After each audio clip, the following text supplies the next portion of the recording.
ନମସ୍କାର ଜୟ ଜଗନ୍ନାଥ। ପିଠା ମିଳୁଛି, ଗୋବର ଭଜା ମିଳୁଛି, ଗୋବର ରୋଲ ମିଳୁଛି, ଗୋବର ଚପ୍ ମିଳୁଛି। ଆଉ ହଁ ହଁ ହଁ ଏଗୁଡ଼ାକ ମାଗଣା ନୁହେଁ, 49 ରୁପିଜ୍ରେ। ଆଉ ମାଗଣାରେ ମିଳୁଛି କ'ଣ କହିଲେ, ଗୋମୂତ୍ର। ଜଲ୍ଦି ଜଲ୍ଦି ଅନ୍ଧଭକ୍ତ ଆସ, ଗିଫିକି ଯିବ, ଠୁସିକି ଯିବ। ଅନ୍ଧଭକ୍ତଙ୍କ ଧରମ ବୋପାର ନାଁଟା ବାହାରିଛି ନା, ସେଥିପାଇଁ। ଶହେ ଅନ୍ଧଭକ୍ତ କେବେ ତ ଟିକେ ଆଖି ଖୋଲ। ତମ ଧରମ ବୋପାର ନାଁ ଯୋଉଠି ନ ରହିବା କଥା ସେଠି ଆସିକି ରହିଲାଣି, ତଥାପି ତମ ଆଖି ଫିଟୁନି, ତମ ନିଦ ଭାଙ୍ଗୁନି। ଖାଲି ଗୋବର ଆଉ ଗୋମୂତ୍ର ପିଇକି ସେଇ ମୁଣ୍ଡରେ ଗୋବର ଆଉ ଭର୍ତ୍ତି ହେଇଯାଉଛି। ମହାପ୍ରଭୁ ଶ୍ରୀ ଜଗନ୍ନାଥଙ୍କର ଆଦ୍ୟ ଯଦି ଶ୍ରୀକୃଷ୍ଣ ଅଛନ୍ତି, ସେ ଜଣେ ଗଉଡ଼ର ପୁଅ, ତ ଗୋମାତା ସେଥିରେ କେଉଁଠି ନା କେଉଁଠି ଜଡ଼ିତ। ତ ଇଏ ଯେଉଁ ବାର୍ତ୍ତା କହୁଛି, ଗୋବରଖିଆ, ଅନ୍ଧଭକ୍ତ ଆଉ ଏସବୁ ଯେଉଁ ୱାର୍ଡ଼ ୟୁଜ୍ କରୁଛି, ତ ଆପଣମାନେ ବିଚାର କରନ୍ତୁ ଓଡ଼ିଶାର ୟାର ସ୍ଥାନଟି କେଉଁଠି।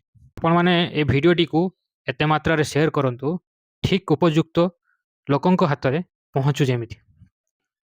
ଏଭଳିଆ ମାଧ୍ୟମରେ ଇଏ ନ ସୁଧରେ ତ ଆଗାମୀ ସମୟରେ ଆପଣମାନେ କ'ଣ କାର୍ଯ୍ୟାନୁଷ୍ଠାନ ନେବେ ଚିନ୍ତା କରନ୍ତୁ।